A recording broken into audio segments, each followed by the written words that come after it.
বাটা মাছের ঝাল বানানোর রেসিপিটা আপনাদের কাছে শেয়ার করব। আসসালামু আলাইকুম, আপনারা সবাই কেমন আছেন? আশা করি ভালো আছেন। এখানে 700 গ্রাম মতো বাটা মাছ নিয়ে নিয়েছি। এগুলো আমি বেশ ভালোভাবে ধুয়ে নেব। ধোয়া হয়ে গিয়েছে। এবার আমি নিয়ে নেব 1 চামচ সরষে, 1 চামচ পোস্ত, 2 শুকনো লঙ্কা,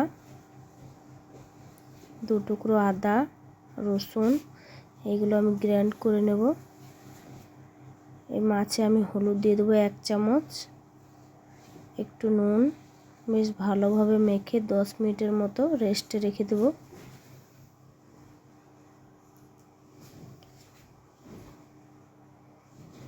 মাখা হয়ে গিয়েছে। এগুলো আমি 10 মিনিটের মতো রেস্টে রেখে দেবো ঢাকা দিয়ে। রেস্টে রাখা হয়ে গেছে। এখানে কড়াই বসিয়ে দিয়েছি, তেলও দিয়ে দিয়েছি পরিমাণ মতো। এবার আমি মাছগুলো ছেঁকে নেব।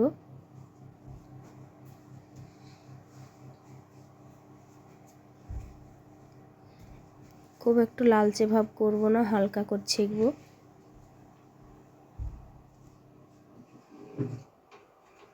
ছেঁকা হয়ে গিয়েছে, এই দেখেন উঠিয়ে নেব। এবারে এই দেখুন মাছগুলো ছেঁকা হয়ে গিয়েছে।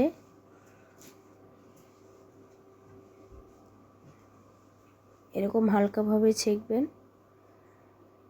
ফোড়ন, 2 কেটে রাখা পেঁয়াজ একটু লাল করে নেব। এইগুলো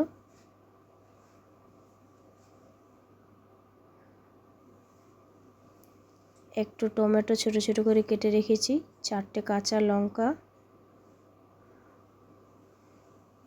একটু নুন। টমেটোটা গলে যায় যাতে, তার জন্য একটু আমি নুন দিয়েছি।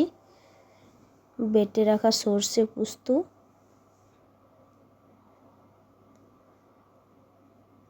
1 চামচ জিরে ধনে গুঁড়ো, 1/2 চামচ হলুদ গুঁড়ো। ভালোভাবে কষে নেব। স্বাদ মতো লবণ,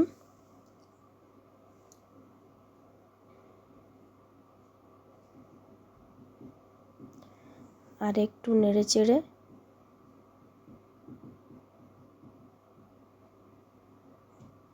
এই দেখেন তেল ছেড়ে এসছে।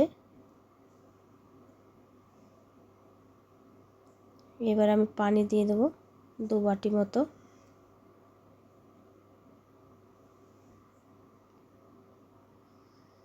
একটু ফুটে উঠলেই মাছগুলো আমি দিয়ে দেবো। মাছগুলো দিয়ে দিয়েছি।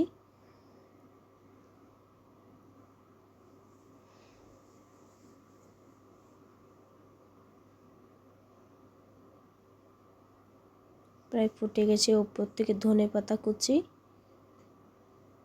রান্না কমপ্লিট। ভিডিওটা ভালো লাগলে অবশ্যই লাইক, কমেন্ট, সাবস্ক্রাইব।